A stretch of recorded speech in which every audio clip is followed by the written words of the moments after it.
PFL World Tournament 1, Week 4. In this one, we got the light heavyweights and the heavyweights. I'm going to be giving you guys my full card predictions and breakdown.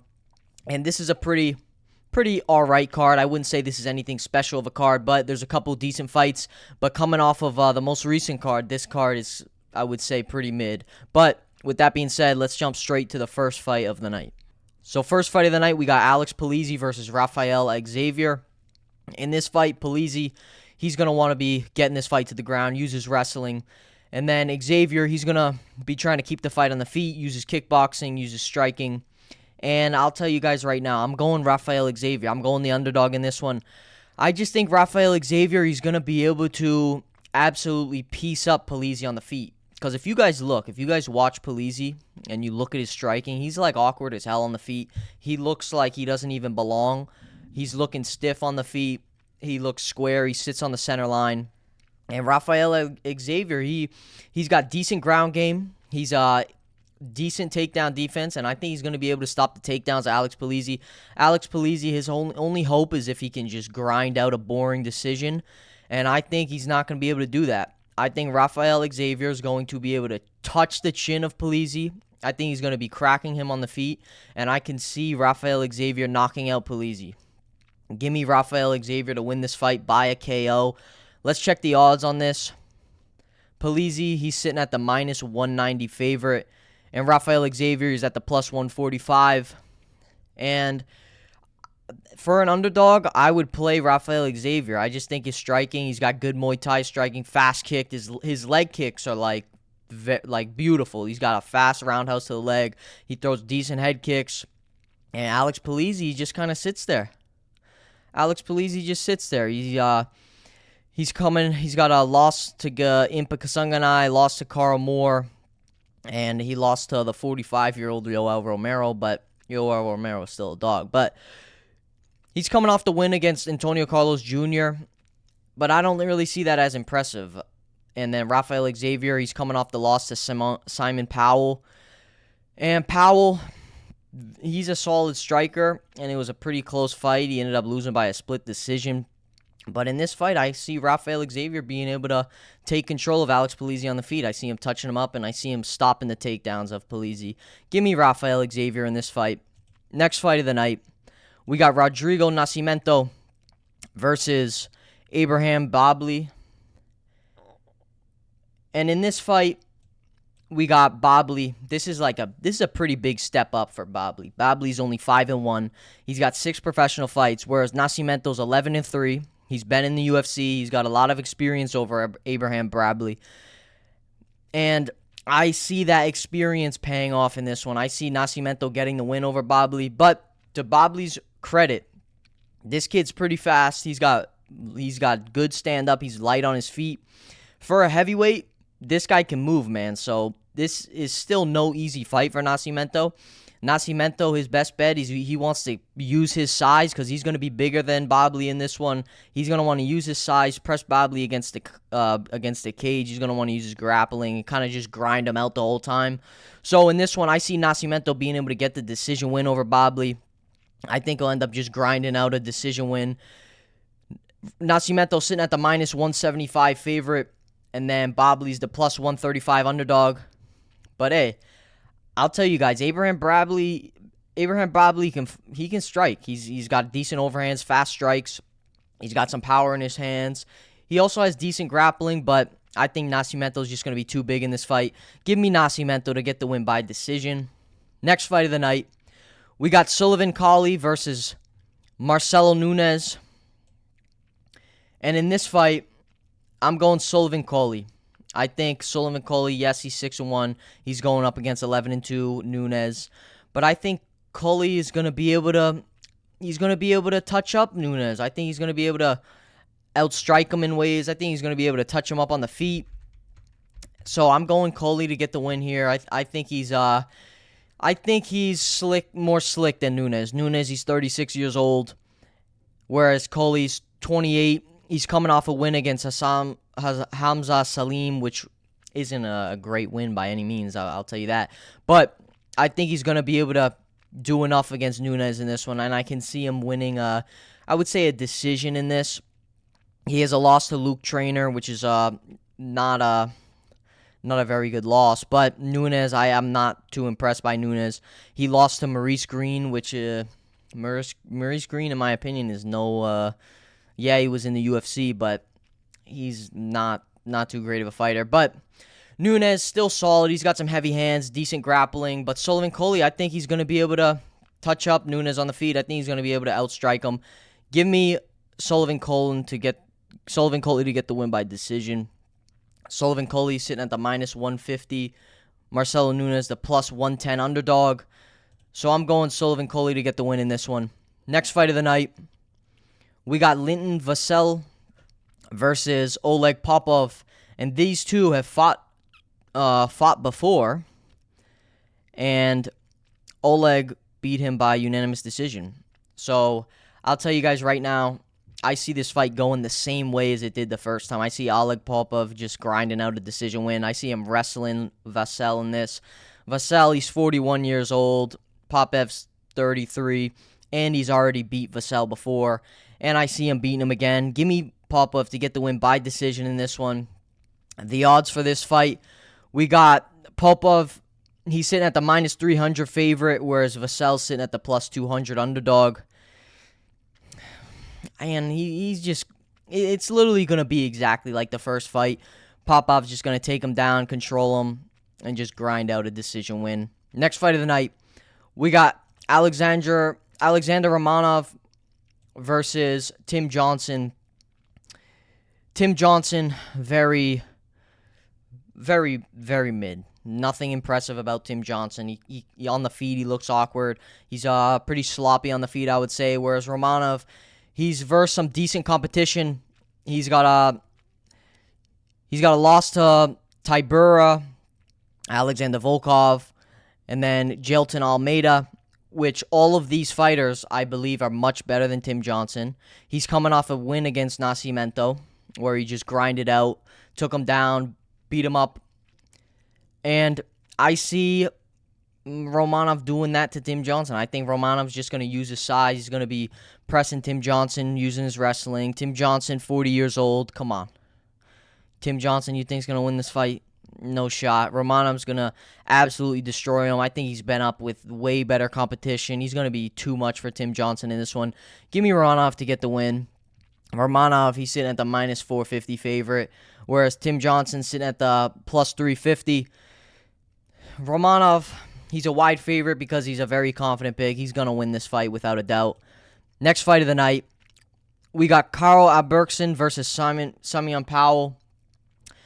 Simeon Powell, yes, he's new. He's young. He's still developing as a fighter. He's 6'5", got long reach. Whereas Carl Albrektsson, at one point, I would say this guy was a pretty solid fighter, but I think something happened to him. I think something in his brain shifted. I don't know. He's not the same. I feel like he lost it in a way. And I don't see Carl Albrektsson being able to beat Simeon Powell in this one. I think Simeon Powell is going to be able to use his distance. He's going to be keeping the fight at range. He's going to be touching up Albrektsson on the feet. And I see Simeon Powell winning a nice, beautiful decision in this. I think he's just going to be touching up Albrektsson on the feet all day. He's been using his straights, his 1-2s, and he's going to just keep the fight on the outside and touch up Albrektsson. Give me Simeon Powell to get the win by decision. The odds on this one, we got Simeon Powell sitting at the minus 160. Carl Albrektsson's the plus 130. So these are pretty close odds. But I really do see Simeon Powell getting it done. He's going to have the range advantage. He's going to have the reach advantage. And I think that's going to be too much for Albrektsson. Albrektsson, he's got good striking, I would say. He's got solid power, but I think Simeon Powell is going to be too much for him. Simeon Powell is going to get the win in this one. I'm going to see it go in decision. Give me on some Simeon Powell to get the win. Next fight of the night, we got Antonio Carlos Jr. versus K.Moore. And I went K.Moore in this one. I'm not too impressed by Carlos Jr. K.Moore, I think he's going to be quicker on the feet. He's got fast strikes. He lands some decent combos. He likes throwing that 1-2 to the hook. And I see him touching up Antonio Carlos Jr. on the feet. Yes, K.Moore is coming off the loss to Corey Anderson, but Corey Anderson is a much more high-level fighter than Antonio Carlos Jr. is. Corey Anderson was able to just grind him out and take him down, but on the feet, Moore was able to touch Corey Anderson, and I don't see Moore losing this fight. I think he's going to be able to touch up Antonio Carlos Jr. Antonio Carlos Jr., his only key, like his only way to win, I feel like, is if he's able to get a submission or something like that. And I don't really see him being able to do that. I don't see him being able to control Moore on the ground.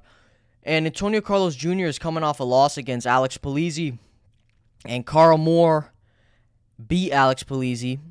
So I'm going Moore in this one. I think he's just going to be too much for Antonio Jr. in this. Moore all day. I see him getting the win by decision. But Antonio Carlos Jr., yes, he's got good jiu-jitsu. His striking is where I'm worried about. His striking is what worries me. His striking looks awkward. He looks uncomfortable on the feet, and he kind of leaves that chin a little bit exposed, and I can see Moore capitalizing and just kind of touching him up on the feet and being able to stop the takedowns, and I don't see Antonio Carlos Jr. being able to get this fight to the ground. Give me Moore to get the win. And the odds on this one, Moore is the underdog, sitting at a plus 110, whereas Antonio Carlos Jr. is a minus 140. And this line kind of confused me when I saw it, because I would have thought Jr. would have been the underdog in this. So if you're going to play an underdog, you could play Moore. I would say that's a solid play. I see Moore getting it done in this one. Next fight of the night, we have the co-main event, Valentin Moldavsky versus Sergey Bilostenniy. And in this fight, I'm going Valentin Moldavsky in this. I think the Moldavsky is going to get the win. We got two Russians going up against each other. But for Russians, I wouldn't say these guys are that impressive. I'm not going to lie to you. Moldavsky and Bilostenniy tend to be gassing out. Bilostenniy,